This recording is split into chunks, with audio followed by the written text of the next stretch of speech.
কথাটি হচ্ছে শিল্প বিপ্লব। শিল্প বিপ্লবই আজকের যে আমাদের অবস্থান পৃথিবীতে, বা আমাদের যে নানা ধরনের যে ইনস্ট্রুমেন্টের আবিষ্কার এবং আমাদের জীবনকে সহজ করে দিয়েছে, তো শিল্প বিপ্লবটাই মূলত তার প্রধান কারণ। তো আমরা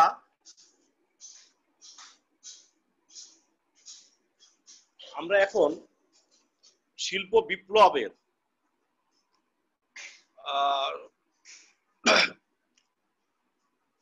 যে কারণ, শিল্প বিপ্লব কেন ঘটলো, শিল্প বিপ্লবের বৈশিষ্ট্য, শিল্প বিপ্লবের উৎপত্তিকাল এবং শিল্প বিপ্লবের উৎপত্তি স্থল, এই বিষয়গুলো নিয়ে মূলত আলোচনা করব। তো তোমরা একটু বেশ মাইনিউটলি শুনবে। ইনশাল্লাহ এর পরের ক্লাসগুলোতে আমরা টাইমলি, আমার মনে হয় যে যান্ত্রিক গোলযোগ এড়িয়ে টাইমলি শুরু করতে পারবো ক্লাসগুলো। তো তোমাদেরকে শুভেচ্ছা। এখন শিল্প বিপ্লব যেন ইন্ডাস্ট্রিয়াল রিভলিউশন আধুনিক যন্ত্র নির্ভর সভ্যতার ভিত্তিপ্রস্তর স্বরূপ। অষ্টাদশ শতকের শেষার্ধে ইংল্যান্ডের নতুন নতুন বৈজ্ঞানিক যন্ত্রপাতির আবিষ্কার ও ব্যবহারের মাধ্যমে উৎপাদন ব্যবস্থায় যে ব্যাপক ও যুগান্তকারী পরিবর্তন সাধিত হয় তাকেই সাধারণ অর্থে শিল্প বিপ্লব বলা হয়। হ্যাঁ, আমি আবারও বলছি, অষ্টাদশ শতকের শেষার্ধে ইংল্যান্ডে নতুন নতুন বৈজ্ঞানিক যন্ত্রপাতির আবিষ্কার ও ব্যবহারের মাধ্যমে উৎপাদন ব্যবস্থায় যে বৈপ্লবিক পরিবর্তন সাধিত হয় তাকেই আমরা শিল্প বিপ্লব বলে থাকি। তো যাই হোক, এটা ছিল মূলত শিল্প বিপ্লব। এখন ফরাসি সমাজতান্ত্রিক লেখক জেরেমি অ্যাডলফি ব্লাঙ্কি শিল্প বিপ্লব কথাটি প্রথম ব্যবহার করেন। এটা হচ্ছে, আমি আবারও বলছি, ফরাসি সমাজতান্ত্রিক লেখক জেরেমি অ্যাডলফি ব্লাঙ্কি শিল্প বিপ্লব কথাটি প্রথম ব্যবহার করেন। অষ্টাদশ শতকে ইংল্যান্ডে বেশ কিছু বৈজ্ঞানিক আবিষ্কার সংগঠিত হলে কায়িক শ্রমের উপর নির্ভরশীলতা কমে গিয়ে যন্ত্রের উপর নির্ভরতা বৃদ্ধি পায়। এর ফলে একদিকে বিপুল পরিমাণ ভূমি কৃষির আওতায় আসে, অপরদিকে কারখানায় উৎপাদন খরচও কমে যায়। কৃষি ও শিক্ষা ক্ষেত্রে যন্ত্রের ব্যাপক ব্যবহার উৎপাদন ক্ষেত্রেও বিপ্লব ঘটায়। এভাবে উৎপাদিত উদ্বৃত্ত পণ্য বিপণনের জন্য বাজার অন্বেষণ করতে থাকে। এরই ধারাবাহিকতায় শিল্পোন্নত দেশগুলো সাম্রাজ্যবাদী শক্তিতে পরিণত হয়। শিল্প বিপ্লবের হাত ধরে সামন্ততান্ত্রিক সমাজ ভেঙে পুঁজিবাদী সমাজ কাঠামো গড়ে ওঠে। এর প্রতিক্রিয়া হিসাবে পরবর্তী শতকগুলোতে আবার দেশে দেশে সমাজতান্ত্রিক বিপ্লবও সংগঠিত হতে দেখা যায়। শিল্প বিপ্লব প্রথমে ইংল্যান্ডে শুরু হলেও ক্রমান্বয়ে তা ইউরোপের অপর দেশসমূহে ছড়িয়ে পড়ে। শিল্প বিপ্লব উপনিবেশিক যুগের দ্বার খুলে দেয়, যে উপনিবেশিক যুগের সর্বশেষ সংস্করণ হলো গ্লোবালাইজেশন বা বিশ্বায়ন। এটা ছিল আমাদের তোমাদের মোটামুটি ধারণা দেওয়া শিল্প বিপ্লব। তাহলে আমরা এখান থেকে কি শিখলাম, যে শিল্প বিপ্লব কথাটি সর্বপ্রথম ব্যবহার করেন কে বলতো একজন?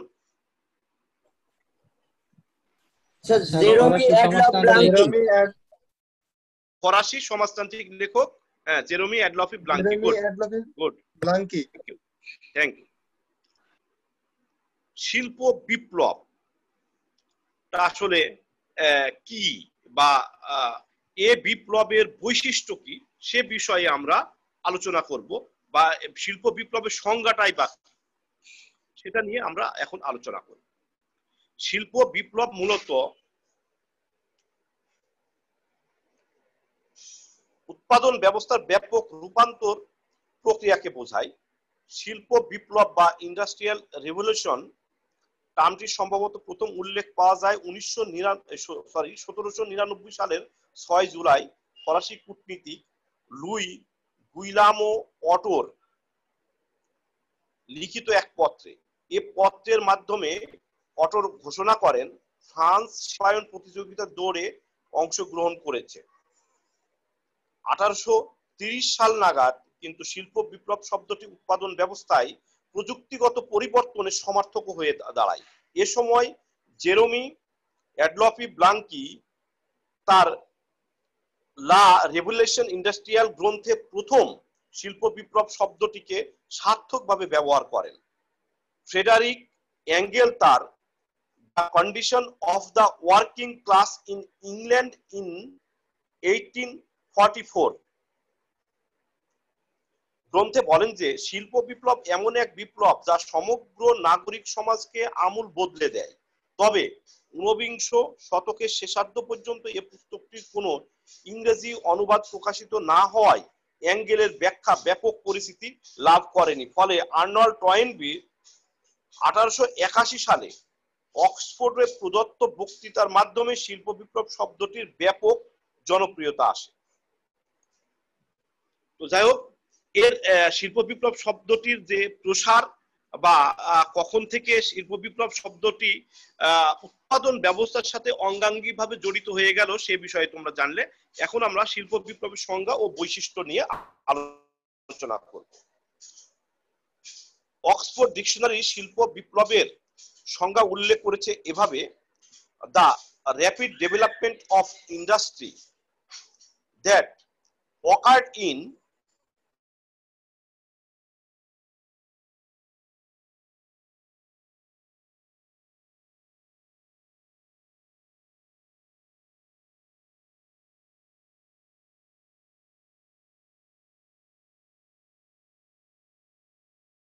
শিল্প বিপ্লবের যে সংজ্ঞাটা করেছে সেটা 1819 শতকে যন্ত্রপাতির ব্যবহারের মাধ্যমে ব্রিটেনে দ্রুত কলকারখানার বিকাশী শিল্প বিপ্লব। এটাকে বাষ্প শক্তির ব্যবহার, দ্রুত কলকারখানা গড়ে ওঠা এবং ম্যানুফ্যাকচারিং দ্রব্যাদির বিপুল উৎপাদন চিহ্নিত করা হয়।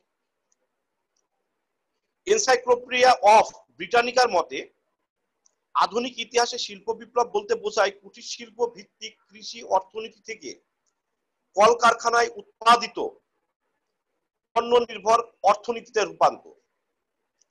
শিল্প বিপ্লবের সংজ্ঞা দিতে গিয়ে ফিলিস ডিন এর কতগুলো বৈশিষ্ট্য উল্লেখ করেছেন।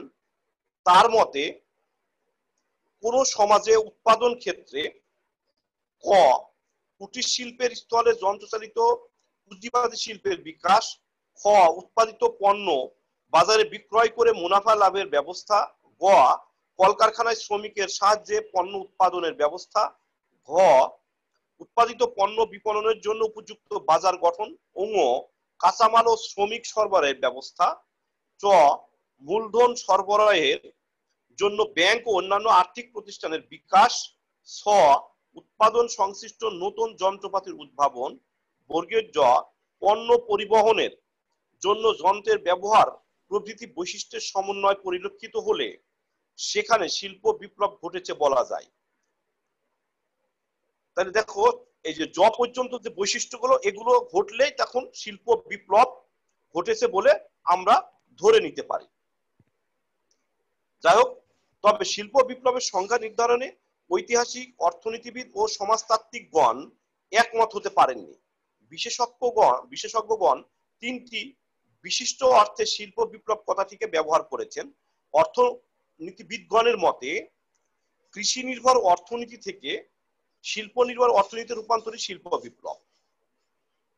সমাজতান্ত্রিকদের মতে অনুন্নত অবস্থা থেকে উন্নয়নের পথে ধাবিত হয় শিল্প বিপ্লব। আবার ইতিহাসের বস্তুবাদী ব্যাখ্যায় বিশ্বাসীরা সমাজতান্ত্রিক সমাজ ব্যবস্থা কাঠামোর রূপান্তর প্রক্রিয়াকে শিল্প বিপ্লবের বৈশিষ্ট্য বলে মনে করেন। যেভাবেই ব্যাখ্যা করা হোক না কেন, শিল্প বিপ্লব মানব সভ্যতার অগ্রগতিতে ব্যাপকভাবে প্রভাবিত করেছে। বিশেষ করে সাধারণ মানুষের জীবনযাত্রায় এসেছে লক্ষণীয় পরিবর্তন। নোবেল বিজয়ী রবার্ট ই লুকাস জুনিয়রের ভাষায়, the first time in history the living standards of the masses of ordinary people have begun to undergo sustain growth. এই সাধারণ জীবনযাত্রার টেকসই প্রগতির দিকে ধাবিত হয়। শিল্প বিপ্লবের ফলে যেসব ছোট ছোট যান্ত্রিক উদ্ভাবন ঘটে তা উৎপাদন ক্ষেত্রে ব্যবহারের মাধ্যমে ইংল্যান্ডে যে বিপ্লবের সূত্রপাত হয় তা অর্ধ শতাব্দীর মধ্যে ইউরোপের দ্বীপের পা দিয়ে আমেরিকা মহাদেশে শেকড় গাড়তে সমর্থ হয়। শিল্প বিপ্লবের পুরনো নির্ভর শিল্পমুখী সমাজ ব্যবস্থার পরিবর্তে নগর নির্ভর সভ্যতার সৃষ্টি হয়। এটা ছিল আমাদের শিল্প বিপ্লবের সংজ্ঞা এবং শিল্প বিপ্লবের যে উৎপত্তি বা উত্তির দিকে ধাবিত হওয়া বা শিল্প বিপ্লবের ধারণা নিয়ে আমরা আলোচনা করলাম। এক শিল্প বিপ্লব উৎপত্তি কালে আলোচনা করব। শিল্প ঐতিহাসিক শিল্প বিপ্লব উৎপত্তিকাল সম্পর্কে বিভিন্ন মত প্রকাশ করেছেন। এরিক হফমান এর মতে শিল্প বিপ্লবের সূত্রপাত 1780 সালে ইংল্যান্ডে এবং 1830 সালের পূর্বে এটি সম্পূর্ণভাবে অনুভব করা যায়নি। আবার টি.এস. এক্সটন শিল্প বিপ্লব উৎপত্তিকাল নির্ধারণ করেছেন 1760 থেকে 1830 সালের মধ্যে। ঐতিহাসিক নেপ ইংল্যান্ডে টিউডর ও স্টুয়ার্ট বংশের শাসনকালকে অর্থাৎ 1540 থেকে 1640 সাল পর্যন্ত সময়কে শিল্প বিপ্লবের সূচনাকাল বলে মনে করেন। আর্নল্ড টমবি তার অক্সফোর্ড বক্তৃতায় 1640-1780 সময়কাল ইংল্যান্ড শিল্প বিপ্লবের সূচনাকাল সর্বপ্রথম এবং অধিকাংশ ঐতিহাসিক এ সময়কে সমর্থন করেন। তাদের যুক্তি হল অষ্টাদশ শতকের 6 থেকে 8 এর দশকে ইংল্যান্ডের জনগণ মাথাপিছু আয় অসাধ দ্রুত বৃদ্ধি পায়। শিল্প উৎপাদন বৃদ্ধি ছিল এর কারণ। বিংশ শতকে কয়েকজন রক্ষণশীল ঐতিহাসিক জন ক্লেফম, নিকোলাস প্রমুখ শিল্প বিপ্লবের উৎপত্তি নির্দিষ্ট কালসীমায় বিশ্বাস করেন না। তাদের শিল্প বিপ্লব সভ্যতার ধারাবাহিক ও বিকাশ অবশ্যম্ভাবী প্রক্রিয়া এখনো চলমান। তো এটাই ছিল শিল্প বিপ্লবের উৎপত্তি কারণ সম্পর্কে বিভিন্ন ঐতিহাসিক, অর্থনীতিবিদ ও সমাজতান্ত্রিকদের ধারণা। এখন শিল্প বিপ্লবের পর্যায় বা স্তর। শিল্প বিপ্লবের 4টি পর্যায় লক্ষ্য করা যায়। শিল্প বিপ্লবের 4টি পর্যায় লক্ষ্য করা যায়। প্রথম পর্যায় আমরা অ্যাপ্রক্সিমেট 1733 থেকে 1850, এটাকে আমরা ফেজ বলি। 1733 থেকে 1850 হচ্ছে ফার্স্ট ফেজ। ইংল্যান্ডে বস্ত্র শিল্পের নতুন আবিষ্কার আর সফল প্রয়োগ মানে এ পর্যায়ে সূত্রপাত হয় 1733 সালে জন কে বয়নের জন্য ফ্রান্স শাটল নামের গতি সম্পন্ন এক ধরনের মাকু আবিষ্কার করেন। মাকু হতে সুতাকার মেশিন বা কাপড় বুননের যে স্তর তার মিল। অপরকে জেমস ওয়াট স্টিম ইঞ্জিন আবিষ্কার করলে ফ্লাইং স্টল পরিচালনায় কায়িক শ্রমের প্রয়োজনীয়তা ফুরিয়ে যায়। এর ফলে হস্তচালিত সুতাকার যন্ত্র অধিক হতে থাকে এবং শক্তিচালিত সুতার যন্ত্র তার স্থান দখল করে। ইংল্যান্ড এর সময় উৎপাদন ক্ষেত্রে দুই ধরনের পরিবর্তন লক্ষ্য করা যায়। ইংল্যান্ডে যথা যান্ত্রিক এবং বাষ্প শক্তির ব্যবহার। এর জন্য এ পর্যায়কে যন্ত্রপাতি ব্যবহারের মাধ্যমে কায়িক্রমের পরিবর্তে যান্ত্রিক শক্তির ব্যাপক ব্যবহারের যুগ হিসাবে চিহ্নিত করা যায়। এ সময় লৌহ ও খনিজ ব্যবহার ক্রমে বৃদ্ধি পায়। 1779 সালে বিশ্বের প্রথম আয়রন ব্রিজ নির্মিত হয়। 1787 প্রথম লোহার দ্বারা তৈরি চালু হয়। 1805 সালে প্রথম স্টিম বোট এবং 1814 সালে প্রথম ট্রেন হয়। ফলে যোগাযোগ ক্ষেত্রেও বিপ্লব সূচিত হয়। শিল্প বিকাশের অবশ্যম্ভাবী ফল হিসেবে ইউরোপ দ্রুত জনসংখ্যা বৃদ্ধি পায় এবং বিপুল জনগোষ্ঠী শহরে এসে জড়ায়। এক হিসাবে দেখায় 1750 থেকে 1850 সময়কালে ইউরোপের জনসংখ্যা 140 মিলিয়ন বেড়ে 3 মিলিয়নে উন্নীত হয়। এটা হচ্ছে আমাদের প্রথম স্তর। দ্বিতীয় স্তরে আমরা আলোচনা করব। দ্বিতীয় স্তর 1850 থেকে যেটা শুরু 1945 সাল পর্যন্ত সেকেন্ড ফেজ। 1850 নাগাদ স্টিলের আবিষ্কার হলে শিল্প বিপ্লব তৃতীয় পর্যায়ে প্রবেশ করে। তবে কোন ঐতিহাসিক পর্যায়টিকে কারিগরি বিপ্লবের এজ অফ টেকনিক্যাল রিভলিউশন যুগ চিহ্নিত করে। এ পর্যায়ে রাসায়নিক শিল্প, পেট্রোলিয়াম, বৈদ্যুতিক শিল্প, ধাতু শিল্প, অটোমোবাইল শিল্প প্রভৃতির বিকাশ ঘটে। এ পর্যায়ে জ্বালানি হিসেবে বৈদ্যুতিক শক্তি, তেলের ব্যবহার শুরু হয়। প্রধান ধাতু হিসাবে স্টিল ব্যবহৃত। 1835 সালের মধ্যেই অত্যন্ত দ্রুতগতির ও জাহাজের প্রসার মানের অভ্যাস ও পারস্পরিক সম্পর্কের মধ্যে ব্যাপক পরিবর্তন আনয়ন। পর্যায়ে ইংল্যান্ড শিল্প বিপ্লব, ফ্রান্স, জার্মানি, মার্কিন যুক্তরাষ্ট্র, জাপান, বেলজিয়াম, ইতালি, এশিয়া প্রতি দেশে বিস্তৃতি লাভ করে। ইউরোপের সমাজ ব্যবস্থা দ্রুত বদলে যেতে শ্রমিক শ্রেণীর উন্নতি এবং অর্থনৈতিক এ যুগের বৈশিষ্ট্য। তৃতীয় পর্যায় 1945 থেকে বর্তমান পর্যন্ত থার্ড ফেজ। তথ্য প্রযুক্তির বিপ্লব, ডিজিটাল রিভলিউশন অনেক ঐতিহাসিক শিল্প বিপ্লব তৃতীয় পর্যায় বলে গণ্য করেন। কারণ তথ্য প্রযুক্তি শিল্প বিপ্লবের প্রতি ক্ষেত্রকে নতুন মাত্রা দান করেছে। গণমাধ্যম যেমন রেডিও, টেলিভিশন, সিনেমা, টেলিফোন,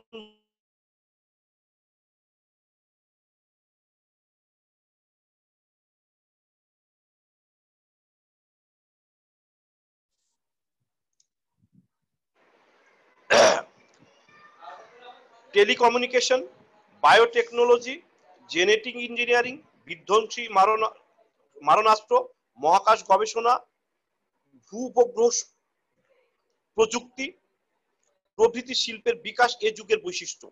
কোন কোন বিশেষজ্ঞ তৃতীয় পর্যায়টি 1920-এর দশক থেকে শুরু হয়েছে বলে মনে করেন।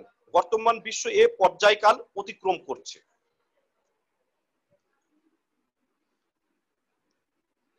চতুর্থ পর্যায়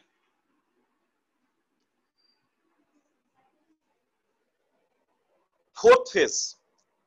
2013 সালের 8 এপ্রিল হ্যানোভার মেলায় একদল বিজ্ঞানী ভবিষ্যৎ শিল্প ব্যবস্থাপনার একটি রিপোর্ট পেশ করেন, যাতে উল্লেখ করা হয় ভবিষ্যতে শিল্পের উৎপাদন, বিপণন প্রভৃতি সকল কিছুই প্রক্রিয়ায় প্রযুক্তির ইন্টেলিজেন্স সাপোর্ট নিয়ে সম্পন্ন হবে। বিজ্ঞানীগণ এটিকে নামকরণ করেছেন ইন্ডাস্ট্রি 4.0, ইন্ডাস্ট্রি 4.0 নামে। তথ্য প্রযুক্তির ধারণার উপর ভিত্তি করে ভবিষ্যতে সাইবার ফিজিক্যাল সিস্টেমের মাধ্যমে দা ইন্টারনেট অফ থিংস এবং দা ইন্টারনেট অফ সার্ভিস অর্থাৎ ইন্টারনেট সার্ভিসের মাধ্যমে প্রতিনিয়ত সংযুক্ত করে সম্পূর্ণ কম্পিউটারাইজড পদ্ধতিতে ভবিষ্যতে সব ধরনের উৎপাদন ও বিপণন সম্পন্ন হবে। সরল ভাষায় বলতে গেলে ইন্টারনেট সংযুক্তির মাধ্যমে বিশ্বকে পরিণত করা হবে গ্লোবাল ভিলেজে। প্রতিটি মানুষ হবে গ্লোবাল সিটিজেন এবং চাহিদা ভিত্তিক যোগান নীতির মাধ্যমে সম্পূর্ণ কম্পিউটার নিয়ন্ত্রিত ব্যবস্থায় ভবিষ্যতে কারখানাগুলোতে উৎপাদন ও বিপণন নীতিমালা অনুসৃত হবে। ভবিষ্যতের এই কারখানাগুলোকে বিজ্ঞানীরা নাম দিয়েছেন ইন্টেলিজেন্ট ফ্যাক্টরি বা স্মার্ট ফ্যাক্টরি। এটি মূলত জার্মান সরকারের একটি উচ্চাভিলাষী প্রকল্প। তবে মার্কিন যুক্তরাষ্ট্র the smart manufacturing leadership coalition SMLC নামে এ ধরনের প্রকল্প চালু করেছে, যার লক্ষ্য হলো শিল্পোন্নত দেশগুলোর সরকারি সংস্থা, বিশ্ববিদ্যালয়, গবেষণাগার, ব্যবসায়ী উদ্যোক্তা, প্রযুক্তি ভিত্তিক কোম্পানি প্রভৃতিকে নিয়ে একটি কনসোর্টিয়াম গঠন করা, যাতে পারস্পরিক সহযোগিতার মাধ্যমে এমন একটি ফ্যাক্টরি সিস্টেম তৈরি করা যাবে যা ইন্ডাস্ট্রিয়াল ইন্টারনেটের তত্ত্বাবধানে পরিচালিত হবে। ভবিষ্যৎ শিল্প বিপ্লব এ প্রক্রিয়াতেই ঘটবে বলে বিজ্ঞানীগণ মনে করছেন। তাহলে যেটা ভবিষ্যতে ঘটবে সেটাকে আমরা চতুর্থ স্তর বলছি। তোমাদের কাছে আমি বলি, প্রথম স্তরের মূল যে যন্ত্র কৌশলগুলো বা যন্ত্রপাতি আবিষ্কার হয়েছে সেগুলো কিন্তু কয়েকটা মনে রাখবে। দ্বিতীয় পর্যায়ে কি আবিষ্কার হয়েছে সেটা তোমরা মনে রাখবে, প্রায় পরীক্ষাতেও আসে এবং তোমাদের মনে রাখার জন্য এটা জানার জন্য প্রয়োজন। এবং তৃতীয় পর্যায়ে কোন কোন টেকনিক্যাল জিনিসগুলো আবিষ্কৃত হয়েছে এবং মানুষের জীবনকে পাল্টে দিয়েছে সে বিষয়গুলো কিন্তু তোমরা মনে রাখবে। আরেকটি হচ্ছে যে চতুর্থ স্তরে কি কি ঘটতে যাচ্ছে, কি কি ঘটতে পারে এবং কোন বিষয়গুলো নিয়ে চিন্তা ভাবনা করা হচ্ছে, বিজ্ঞানীগণ কি মনে করছেন সে বিষয়গুলো কিন্তু তোমরা মাথায় রাখবে। যাই হোক, এটা ছিল আমাদের চতুর্থ স্তর। এখন শিল্প বিপ্লবের উৎপত্তি স্থল নিয়ে আমরা আলোচনা করব।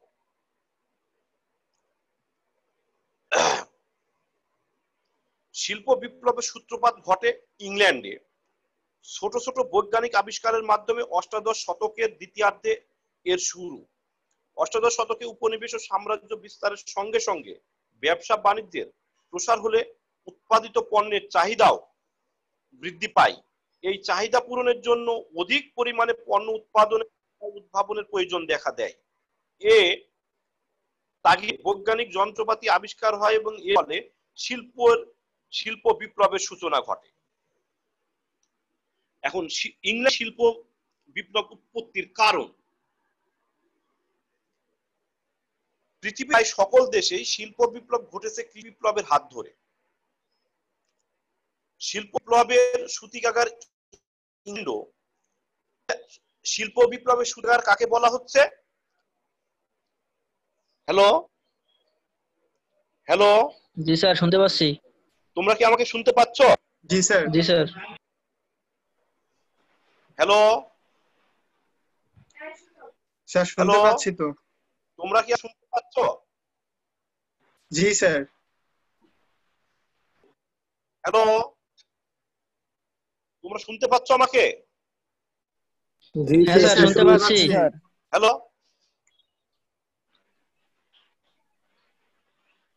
তোমরা কি শুনতে পাচ্ছ না? জি স্যার। হ্যালো, স্যারের চ্যাটটা আবার ডিসেবল করে রাখছেন, নাহলে বলতে পারতাম চ্যাটে। হ্যালো স্যার, শুনতে পাচ্ছি স্যার। নেটওয়ার্কের সমস্যা তোমাদের? না স্যার। হ্যালো, জি স্যার, শুনতে পাচ্ছি।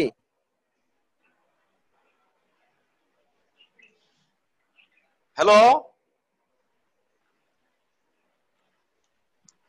স্যার, শুনতে পাচ্ছি স্যার।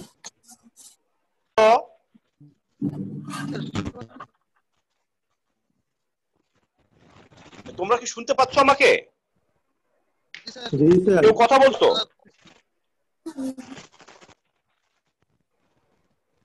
সুমন? ও, শুনতে পাচ্ছি স্যার। ওকে। পৃথিবীর প্রায় সকল দেশে শিল্প বিপ্লব ঘটে কৃষি বিপ্লবের হাত ধরে। শিল্প বিপ্লবের সূতিকাগার ইংল্যান্ড এর ব্যতিক্রম নয়। সপ্তদশ শতকের শেষ ইংল্যান্ডে ঘটে যাওয়া গৌরবময় বিপ্লবের ১৬৮৮ খ্রিস্টাব্দের পর থেকেই কৃষিক্ষেত্রের বিকাশ হতে থাকে। পরিসংখ্যান ঘেঁটে দেখা যায় অষ্টাদশ শতকের শুরুতে ইংল্যান্ড জনসংখ্যার প্রতি ৫ জনের ৪ জনই গ্রামে বসবাস করত এবং শতকরা ৮ ভাগই নিয়োজিত ছিল কৃষিকাজে। শিল্প বিপ্লবের জন্য প্রয়োজনীয় সকল উপাদান যেমন বর্ধিত জনসংখ্যা, উদ্বৃত্ত কৃষি উৎপাদন তথা কাঁচামাল, রাজনৈতিক স্থিতিশীলতা, পুঁজির সংস্থান, বুদ্ধিভিত্তিক সমাজ, খনিজ সম্পদের যোগান, যন্ত্রপাতির আবিষ্কার প্রভৃতি শতকের ইংল্যান্ডে বিদ্যমান ছিল। এছাড়া ইংল্যান্ড বসবাসের উপর ইংল্যান্ডে ব্যবসা এ সময় ট্যারিফ বাধা ছিল না। ইংল্যান্ডের সমুদ্রবর্তী কয়লা খনিগুলো একাধিক শিল্পের জ্বালানির যোগান দেয়, অন্যদিকে তা সস্তায় জাহাজে করে বিভিন্ন গুরুত্বপূর্ণ বাজারে সরবরাহে সহায়তা করে। ইংল্যান্ড আবিষ্কৃত স্টিম ইঞ্জিনগুলো সুতা কাটার মাকুগুলো অনবরত উৎপাদন প্রক্রিয়া নিশ্চিত করে, বস্ত্র শিল্পে বিপ্লব ঘটে। ১৭৬০ সালে স্কটল্যান্ডের ক্যারন লৌহ কারখানায় কয়লার সাহায্যে লৌহ গড় পদ্ধতি আবিষ্কৃত হলে এবং হেনরি ওয়াট গলিত কাঁচা লোহাকে লোহায় পরিণত করার পদ্ধতি উদ্ভাবন করলে ইংল্যান্ডে আয়রন এজ এর সূত্রপাত ঘটে। এভাবে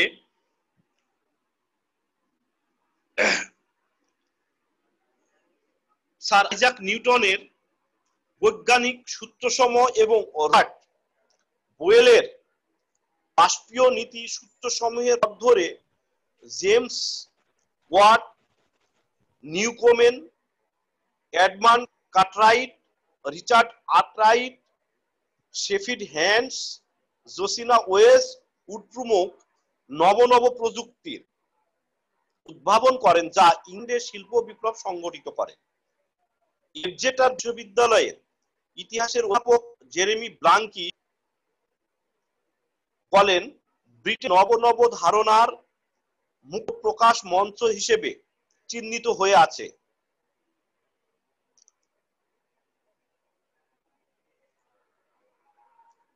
ব্রিটেনের উদান্তি চার্চ ও এই মুক্ত চিন্তার বাধা হয়ে দাঁড়ায়নি, যেমনটা তৎকালে ইউরোপের অপর দেশে বিদ্যমান ছিল। ব্রিটেনের পার্লামেন্ট এ সময় রাজতন্ত্রের হস্তক্ষেপ থেকে অনেকটা স্বাধীন ছিল এবং ১৬৪৮ সালের পরবর্তী রাজনৈতিক স্থিতিশীলতা শিল্প বিপ্লবের জন্য প্রয়োজনীয় পুঁজিবাদী মুক্তবাজার অর্থনীতির ক্ষেত্র প্রস্তুত করেছিল। বিশ্বের একমাত্র নৌ পরাশক্তি হিসাবে ব্রিটেনের উত্থানও সেখানে শিল্প বিপ্লবের ক্ষেত্র প্রস্তুত করে। প্রফেসর ব্লাঙ্ক বলেন, নৌ শক্তি ও রাজকীয় সম্পদ ব্রিটেনকে ট্রান্স ওশেনিক ব্যবসার মুনাফা করতে সমর্থ করে তোলে। তো যাই হোক, উপরোক্ত আলোচনার পরিপ্রেক্ষিতে ইংল্যান্ডের শিল্প বিপ্লব সংগঠনের কারণগুলোকে নিম্নোক্তভাবে চিহ্নিত করাই। যাই হোক, আমরা এই কারণগুলো আমরা নেক্সট ক্লাসে পড়বো। আজকে আমাদের সময় নেই, আর মাত্র ২ মিনিট আছে। তো তোমরা যে কথাগুলো শুনেছো সে নিশ্চয়ই তোমরা একটু ধারণ করবে এবং আগামী ক্লাসে আমি কয়েকটা রিপিট করব গুরুত্বপূর্ণ বিষয়গুলো, গুরুত্বপূর্ণ নামগুলো এবং গুরুত্বপূর্ণ পদগুলো। তো তোমরা সবাই বই কিনে ফেলেছো নিশ্চয়ই। ইতিমধ্যে তোমাদেরকে আমি বইয়ের নামও দিয়েছিলাম এবং কোন বইগুলো, দুটো বইয়ের তোমাদেরকে বলছিলাম যে দুটো তোমরা নিশ্চয়ই কিনে ফেললো। তোমরা বইগুলো কিন্তু করে ফেলবে, বইগুলো কিনে ফেলবে। হ্যাঁ, বইগুলো তোমাদের কিন্তু কিনে ফেলতে হবে দ্রুত। তা না হলে আমি যে ক্লাসগুলো তোমাদেরকে পড়াচ্ছি তোমরা ভাষায় একটু দেখে নেবে, তাহলে আরো পরিষ্কার হয়ে যাবে তাদের কাছে। তো তোমরা সবাই ভালো থাকবে, আর যে থাকো তোমাদের সচেতন থাকবে, যেহেতু বাইরে বেরোবে না, এবং বাইরে যদি হতেই হয় মাস্ক পরে বের হয়েও। জানি না আমরা এই অবস্থা থেকে কবে ত্রাণ পাবো, কবে তোমাদের সামনাসামনি দেখা হয়ে নিতে পারবো, সেটা আনসার্টেন, নির্ভর করছে অনেক কিছুর উপরেই। তাই তোমরা নিজেদেরকে সেভাবে মানসিকভাবে প্রস্তুত করো এবং লেখাপড়ার সাথে তোমরা সচেষ্ট থাকবে সব সময়। তো ভালো থাকো, আল্লাহ হাফেজ।